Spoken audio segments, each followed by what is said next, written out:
دیکھیں پولیس کا تو اب بھی یہی کہنا ہے کہ اس پورے جو معاملے میں یہ اکیلا ہی ملوث ہے، اور جتنا یہ شاطر ملزم ہے اس نے صرف اس وقت کیونکہ پبلک بہت زیادہ مشتعل تھی اور اس کے بعد کچھ بھی ہو سکتا تھا، اور پولیس بھی جب وہاں پہنچی تھی تو اس نے اچانک سے ایک ایسی بات بول دی جس کی وجہ سے سب لوگ رک گئے کہ اس نے کہا کہ میرے ساتھ 2 لوگ اور بھی ملوث ہیں اور ہم نے اس کو برابر چھت پہ رکھا تھا اور نازم آباد سے ان کا تعلق ہے لیکن یہ اپنی بات کو اسٹیبلش نہیں کر سکا، نہ ہی ایسی کوئی اب تک محرکات سامنے آیا۔ جس طرح کا یہ علاقہ ہے، چھوٹی چھوٹی گلیاں ہیں، گھر ہے، اگر کوئی غیر متعلقہ شخص آتا ہے تو یہ یقینی طور پر اس کا پتہ لگ سکتا ہے۔ جو پولیس تفتیش میں ابھی ایسی پیش رفت سامنے آئی ہے، جو ہوش ربا انکشافات اس نے کیے ہیں، جو ہمیں مصدقہ پولیس ذرائع نے بتائیں کہ اس نے کس طریقے سے جس وقت وہ بچہ اس کے پاس آیا، اس کا کہنا ہے کہ وہ اس کے ساتھ بہت زیادہ مانوس تھا اور اس دن اس کا کہنا ہے میرے پر شیطان سوار ہو گیا اور یہ اس کو اوپر لے کر گیا۔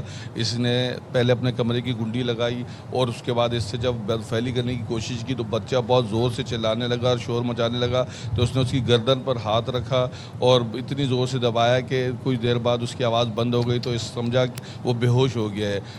اس کے بعد جب یہ فری ہو گیا باہر، اس نے کہا میں ایک چکر لگا کر آؤں۔ چکر لگا کر جب یہ واپس آیا تو اس نے دیکھا وہ اسی حالت میں پڑا ہوا تھا، تو اس نے پھر دوسری مرتبہ اس کے ساتھ بدفعلی کا اعتراف کیا۔ اس نے کہا اس کے بعد پھر پولیس نے پوچھا کہ جب تم یہ سب کر رہے تھے تو کیا گھر پر کوئی موجود نہیں تھا؟ اس کا کہنا ہے کہ ایک بوڑھی اس کی جو دادی تھی وہ چل نہیں سکتی، وہ ایک جگہ پر دوسری جگہ بیٹھی ہوئی تھی۔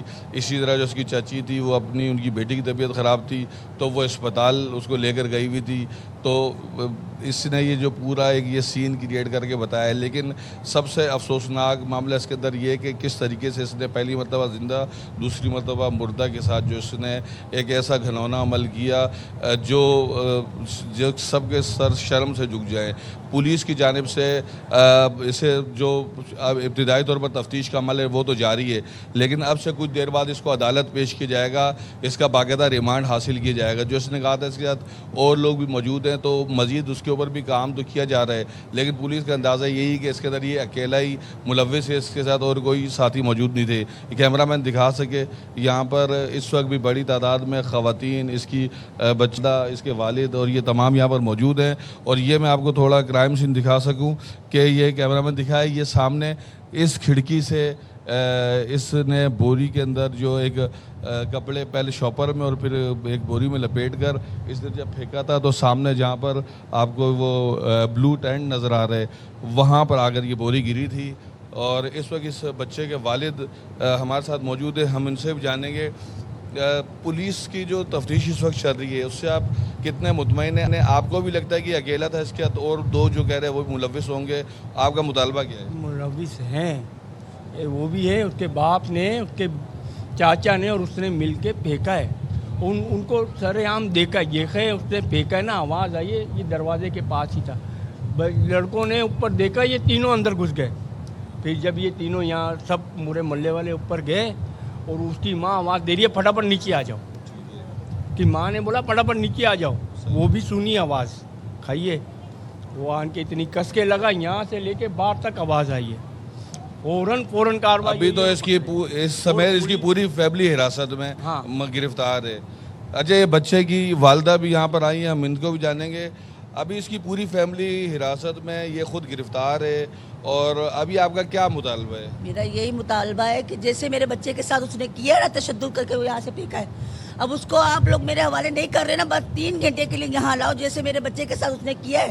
اس نے تو بغیر بتائے مجھے لے کے گیا اور کرا، میں بتا کے کر رہی ہوں کہ یہاں پر 3 گھنٹے کے لیے لے کر آؤ، جیسے اس نے میرے بچے کے ساتھ کیا نا ویسے کر کے آپ کے حوالے دیں گے، آپ اس کو پھانسی دو۔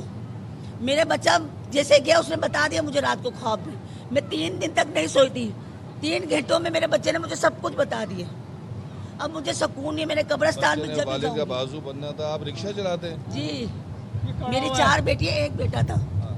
آپ کیا رکشہ چلاتے ہیں؟ یہ دیکھو نا کرایہ کا رکھا، یہ ان کا یہاں پر پیچھے رکشہ بھی کھڑا ہوا ہے، یہ محنت کش ہے اور ان کا یہی مطالبہ ہے کہ اس کو کڑی سے کڑی سزا تو دی جائے، لیکن اس کو یہاں پر لایا جائے تاکہ یہ اپنا اس کے اوپر غصہ نکالے۔ لیکن یہ اتنا چھوٹا جرم نہیں ہوا کہ اس پہ صرف غصہ نکالا جائے.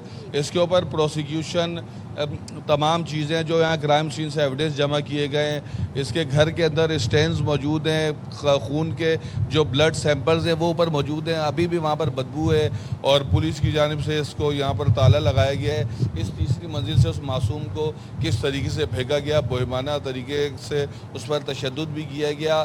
ایک معصوم 6 سال کا بچہ جو اس وقت من و مٹی جاس ہوئے, اس کے انصاف کے لیے یہ بہت بڑی تعداد, اس کے والد, اس کی والدہ, اس کی چھوٹی بہن, اہل محلہ, عزیز و اقارب, ہر آنکھ اشبار ہے. دیکھ سکتے ہیں اب ماں اور باپ کے جذبات جس طریقے سے جس کا اظہار کر رہے ہیں. زینب کا واقعہ مجھے یاد آ گیا, اور جس طریقے سے زینب کے واقعے کے بعد ہم نے دیکھا پوری سوسائٹی, سوشل میڈیا سب ایکٹیو ہو گئے تھے, اور اس بات کا عزم کا اعادہ کیا گیا تھا کہ اب کسی بچے کے ساتھ یا بچی کے ساتھ ایسا واقعہ نہیں ہونے دیا جائے گا. اور اس کے ملزم کو ہم نے دیکھا, اس کے مجرم کو ہم نے دیکھا, اسے کیفر کردار تک پہنچایا. ہر وہ بچہ جو اس اذیت سے گزرا ہے, جس کے ساتھ یہ ظلم, یہ زیادتی ہوئی ہے, ان کے ملزمان کو سزا ملنی چاہیے, اور ایسی سزا ملنی چاہیے کہ وہ عبرت بنے, اور اس کے بعد کسی میں جرت نہ ہو سکے کہ وہ ان بچوں کے ساتھ اس طرح کا عمل کرنے کا سوچے بھی. یہاں پر یہ بات کہ غم و غصے کا اظہار, یہ الفاظ ناکافی ہیں. یہاں پر ہمیں ایکشن ہوتا ہوا, اسپیڈی جسٹس ہوتا ہوا دکھنا چاہیے, اور اس ملزم کو سزا ملنی چاہیے. جو بھی سزا ملے, سخت سے سخت جتنی سزا اسے دی جا سکتی ہے وہ کم ہے. ٹھیک ہے نذیر, بہت شکریہ, آپ ہمیں اپڈیٹ کر رہے تھے ساری تفصیلات کے ساتھ. میں شاید اس کے اوپر کچھ الفاظ نہ ادا نہیں کرنا چاہوں گا, کیونکہ میں اپنے غصے کو نہیں کنٹرول کر پاؤں گا, اور پھر بات کہیں اور نکل جائے گی. We field as a society, we field as human beings. ہم انسان کہنے پہ ایک دوسرے کو شرم آنی چاہیے. انسانوں کی حرکتیں یہ نہیں ہوتی, انسان 7 سال کے بچوں کے ساتھ زیادتی نہیں کرتے تھے, اور نہ ہی یہ مطلب اتنے یہ بدنما کردار ہیں ہمارے معاشرے کے کہ جہاں پہ جن کو نہ انسان کہا جا سکتا نہ جانور کہا جا سکتا ہے. یہ بدنما کردار ہیں, یہ ان کا جو کہتے ہیں نا معاشرے پر بوجھ ہے, یہ معاشرے کا ایک بدترین ناسور ہے. اور میں سب سے پہلا سوال یہ جاننا چاہتی ہوں کہ کیا اس شخص کی کوئی فیملی نہیں تھی, کوئی رشتہ دار نہیں تھے, ان کو نہیں معلوم تھا کہ اس کی کیا حرکات ہیں, کیا سکنات, کیونکہ ایسے لوگوں کے بہت سارے یہ اپنے آپ سمجھے نا, ان کے پرنٹس ایسے ہوتے ہیں, ان کے ایسے کچھ ریڈ فلیگز ہوتے ہیں جو نظر آ رہے ہوتے ہیں. اور ہمارے ملک میں یہ پہلا واقعہ نہیں ہے سائن, اور یہ کسی ایک شہر, کسی ایک صوبے تک نہیں ہے. ہم نے کہاں یہ واقعہ نہیں دیکھے. جب میں زینب کے واقعے کا ذکر کر رہی تھی تو آپ کو یاد ہے ایک امریکہ میں ایک سسٹم ہے جو کہ بڑے زبردست طریقے سے کام کرتا ہے, ایمبر الرٹ. وہ سسٹم جو ہے وہ ہمارے یہاں کیوں نہیں اب تک نافذ العمل؟ زینب الرٹ بنا تھا لیکن کوئی اس کے اوپر کوئی ایگزیکیوشن نہیں ہوئی, کوئی عملی اقدام بنا دیے زینب الرٹ. میں والدین سے یہ دیکھیں, ہاتھ جوڑ کے گزارش کرنا چاہتا ہوں, خدارا آپ لوگ پلیز یہ سمجھیں کہ باہر سب درندے ہیں, اور آپ اپنے بچوں کو محفوظ خود رکھنا ہے. کوئی پڑوسی, کوئی رشتہ دار, کوئی دکاندار, کوئی وین بس ڈرائیور, کوئی ہاؤس ہیلپ, کسی پہ ٹرسٹ نہ کریں. لیکن سائم یہاں تو محلے والا ہے, کہیں پر رشتہ دار ہے, کہیں پر پڑوسی ہے, وہ لوگ ہیں جن پر ٹرسٹ کیا جاتا ہے. یہاں پر ہمیں اپنے پورے معاشرے کو ایجوکیٹ کرنے کی ضرورت ہے. بچوں کے حوالے سے, ان کے معاملات کے حوالے سے بتانے کی ضرورت ہے کہ آپ نے کسی قریبی پر بھی ٹرسٹ نہیں کرنا ہے, خاص طور پہ جو بچہ اتنا چھوٹا ہو, جو بتا نہ سکتا ہو کہ اس کو کیا خطرہ محسوس ہو رہا ہے.